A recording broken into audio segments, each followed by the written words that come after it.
Una cosa muy interesante en los organismos pluricelulares es que no solo nosotros envejecemos, sino que al parecer también envejecen nuestras células. Esta senescencia celular merece una explicación porque no parece algo obvio. Con los cultivos se vio que cuando uno hace cultivos no se pueden mantener indefinidamente. Llega un momento en que las células dejan de dividirse y mueren. Y no hay manera de conseguirlo por muy bien que uno los trate. Esto se le llamó límite de Hayflick. Eso quiere decir que las células realmente tienen un número de divisiones limitadas. ¿Pero por qué? En principio no habría ninguna causa obligatoria para ello. De hecho, muchas células cancerosas que derivan de células normales se pueden dividir eternamente en cultivo sin ningún problema. Así que de alguna manera algo pasa en las células somáticas para que no se puedan dividir. Bueno, hay varias teorías al respecto de qué puede ser lo que limita este número de divisiones, aunque de alguna manera puede llegar a ser algo útil porque pensadlo pues puede evitar que las células de un tumor se dividan indefinidamente, sino que si no son capaces de escapar a este límite de Hayflick, después de un crecimiento, pues dejarían de crecer y el tumor desaparecería por sí mismo. Así que puede ser útil para la especie e incluso para el individuo. Posibles causas del envejecimiento, tanto a nivel de organismo como de célula. Bueno, uno podría tener que ver con el ritmo metabólico. Se postula, o hay experimentos que postulan, que a una menor ingesta de calorías se puede alargar la vida. Esto obviamente depende del organismo, pero con moscas e incluso con ratones se ha demostrado que es así. Atrasa y prolonga el desarrollo y al parecer se puede alargar la vida bastante. Una idea sería que quizás de este modo habría menos daño oxidativo y este daño oxidativo limitado habría menos mutaciones y menos problemas en las proteínas y alargaría la vida. Otra idea más moderna y también bastante interesante es que eso puede obligar a que existan más autofagosomas. Los autofagosomas degradarían más contenido celular, eliminando proteínas dañadas. Hay experimentos, creo, en curso para hacerlo en primates, pero creo que no están concluidos todavía. El problema de esta estrategia, pues aparte de que los animales viven más, pero lo pasan muy mal, es que un abuso en la reducción de calorías pues lleva a una pérdida o problemas hormonales, aumento de calcitanina y degradación del hueso, anorexia, caquexia y demás. En fin, no parece una estrategia muy buena a priori para alargar la vida, al menos tomada en extremos. Otras teorías que inciden en el daño oxidativo desde otro punto de vista dicen bien, tenemos daño oxidativo, ¿cómo podemos limitarlo? Pues con antioxidantes. El daño oxidativo estaría dañando el ADN, estaría dañando las proteínas. Si aumentamos los antioxidantes, pues alargaremos la vida. Por ejemplo, con vitamina C, que es un antioxidante bastante conocido, fácil de usar.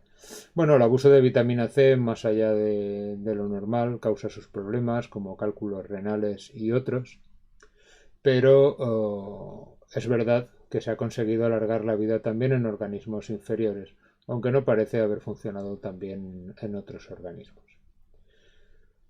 Una teoría muy interesante y que tiene muchos proponentes y tiene muchos puntos a favor, aunque solo se habla de los puntos a favor y no de las pruebas que hay también en contra, tiene que ver con los telómeros.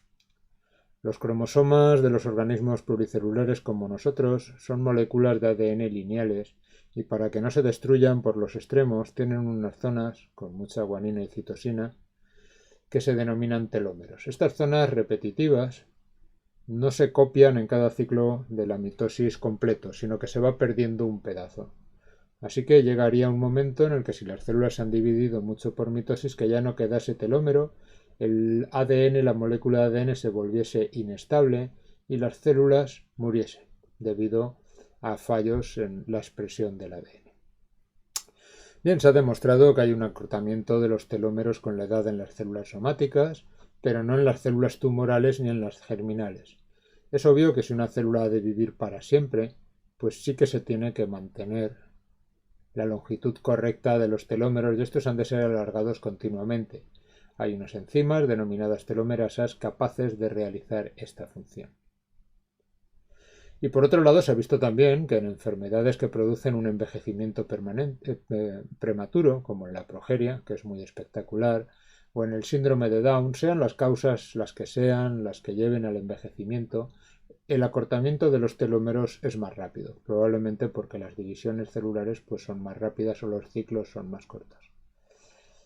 Bien, de todas formas, sin duda esto no es el único motivo. Para empezar, los ratones que no tienen telomerasa, en principio parecen normales, los ratones cao para telomerasa, y se pueden reproducir y tener descendencia. Es cierto que esta descendencia con el tiempo pues acabaría teniendo problemas y no podría seguir reproduciéndose. Hay que mantenerlo en heterocigosis para poder mantener la cepa. Pero el hecho de que puedan tener descendencia y esta descendencia se pueda reproducir nos lleva al caso de que no solo la telomerasa lo que está provocando el envejecimiento celular, ya que los animales envejecen aunque la telomerasa o son capaces de vivir lo suficiente sin telomerasa toda su vida y algo más. Hay un animal muy interesante que es el hámster sirio, que simplemente expresa telomerasa en todas sus células por defecto, es decir, en las germinales y en las no germinales. Bien, creo que no nos resultará sorprendente saber que el hámster sirio también se muere y también envejecen como todos y no viven eternamente. Así que simplemente poner telomerasa en todas las células no evita el envejecimiento celular. En ancianos centenarios, pues realmente no se ve, hay una relación a veces entre la edad y los telómeros, pero hay en muchas células donde no hay diferencia entre la edad y los telómeros. Depende del tipo celular. Por ejemplo, en linfocitos que proliferan bastante sí se ve bien la diferencia, en fibroblastos que proliferan menos apenas se ve. Pero en realidad ambos sistemas envejecen, así que, aunque está claro que los telómeros son muy importantes en la vida de las células y son imprescindibles, y sin ellos las células no serían estables y no se podrían dividir muchas veces, también parece cierto que el envejecimiento ocurre a pesar de que la telomerasa fuese capaz de alargar los telómeros. Últimamente se están viendo por ahí enfermedades, por ejemplo, que tienen que ver con fallos en los cilios y demás. Bueno, en algunas enfermedades se puede ver que realmente la división por la mitosis, aunque normalmente produce copias exactas de las hijas, no siempre se libran de que hayan mutaciones. Tened en cuenta que tenemos cientos de millones de células, cientos de miles de millones de células. Eso supone que han ocurrido cientos de miles de millones de mitosis en nuestra vida. Así que es muy probable que muchas de nuestras células pues vayan acumulando mutaciones con el tiempo. Al principio sus efectos pueden ser compensados, pero va llegando un momento en el que la acumulación pues hace que cada vez sean menos y menos funcionales y eso podría llevar también al envejecimiento. Me gustaría comentar aquí un caso y es que los animales pequeños que tienen un metabolismo rápido viven poco, los animales grandes con un metabolismo más lento viven mucho más. Pensad en un ratón cuyo corazón puede ir a 300 pulsaciones por minuto o más. Tiene una vida corta. En realidad el animal es ya bastante viejo, en torno a 1 año, y rara vez llegan a 2 años. Un elefante, en cambio, tiene una vida mucho más larga y un ritmo cardíaco y un metabolismo mucho más lento. Pero la diferencia entre metabolismo y ritmo cardíaco probablemente no sea suficiente para explicar. Ambos son mamíferos que viven a 37 grados y ambas células tienen una vida muy activa. ¿Por qué unos animales tienen una vida muy larga y otros tienen una vida muy corta? Probablemente, esto es una opinión, el ciclo celular o el número de divisiones celulares que puede tener cada animal depende de la estrategia que se utilice. Quiero decir, en un animal que vive poco, un ratón en el año que vive le da tiempo a reproducirse de sobra, probablemente no resulta evolutivamente favorable proteger más a sus células de lo necesario. Un ratón podría hacer una inversión de tiempo y energía en vivir 5 años, pero ¿qué beneficios reportaría a la especie? Probablemente ninguno. Probablemente en la naturaleza el ratón nunca va a vivir 5 años. Seguramente no va a vivir nunca 2 años. Así que tiene un metabolismo celular y un ritmo de acumulación de daño, sea del tipo que sean las células, suficiente para la vida del animal.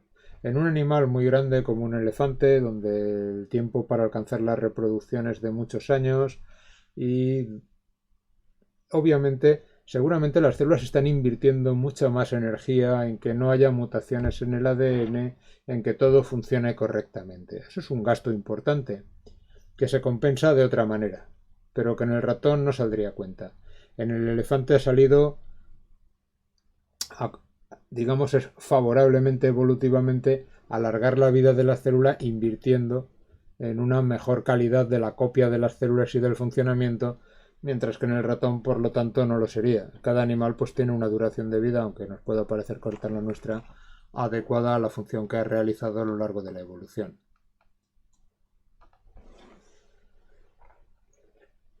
Como he comentado, hay células que pueden escapar a la muerte celular. Entre ellas tenemos el caso importante médicamente de las células cancerosas. Sin embargo, una célula no lo tiene fácil para convertirse en cancerosa. Para que una célula pueda ser un cáncer de éxito, ya sé que nosotros siempre lo vemos desde el punto de vista contrario, de cómo eliminarlas, y es lógico, pero poneros en el otro lado, en realidad hay muchas cosas en contra de que una célula tenga éxito como célula cancerosa. Pensad, por ejemplo, en que una célula cancerosa necesita acceso a un vaso sanguíneo. ¿Por qué? Porque ninguna célula muy activa, las células cancerosas son muy activas, puede estar viva muy alejada de uno. Y muy alejado de un vaso sanguíneo pueden ser más de 100 micras de distancia. Cuando un tumor empieza a crecer en diámetro, solo se podrían mantener vivos la periferia de las células y el interior de la parte interna de la célula moriría por falta de nutrientes.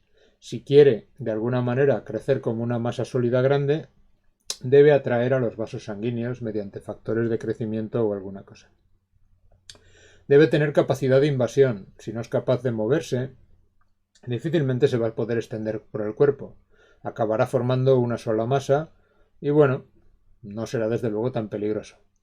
Por otro lado, debe ser inmortal, porque si se divide continuamente, va a alcanzar el límite de Hayflick en unas semanas o unos pocos meses, y a partir de ahí empezaría a degenerar. Así que tiene que sobrepasar ese paso que de algún modo está programado en las células. Tiene que ser o tiene que esquivar los mecanismos de apoptosis y ser capaz de pasar sin factores que se la bloqueen. También debe ser insensible a factores que bloqueen el crecimiento, ya que de otro modo crecería muy lentamente y no llegaría a ningún sitio. Y sí, las células para crecer en un organismo pluricelular no solo necesitan el acceso a nutrientes, oxígeno y demás, sino que necesitan una señal que les diga podéis crecer.